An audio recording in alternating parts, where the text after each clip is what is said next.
Good morning, mga kabag-9. Musta na kayo dyan?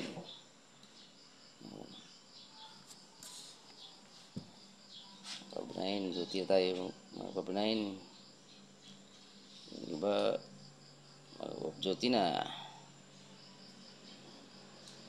Ako, hintayin na ako sa karlibo ko kasi uwi na rin ako. Abot ng oras. Kabag-9, musta kayo dyan? Sana sa mabuting kalagayan kayo ngayon. Sa security guard, lahat ng mga obligasyon natin, tuparin natin. Kabag-9, kabady,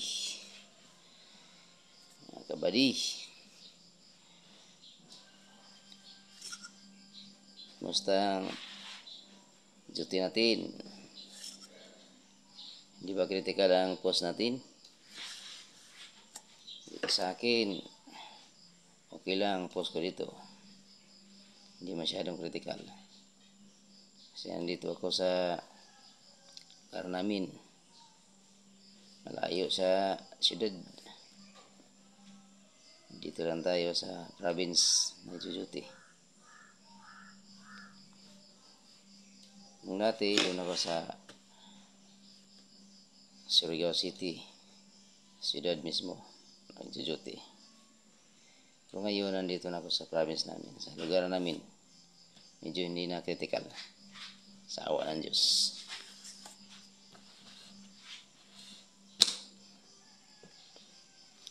Kabady,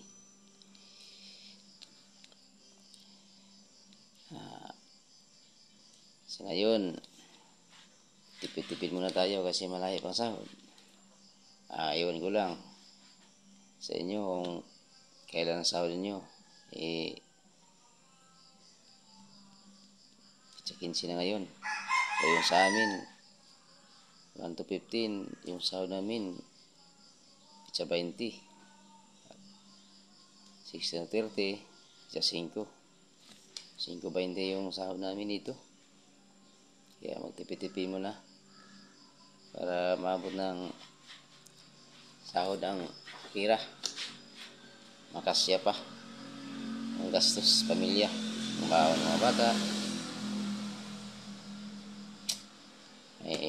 pamasahe,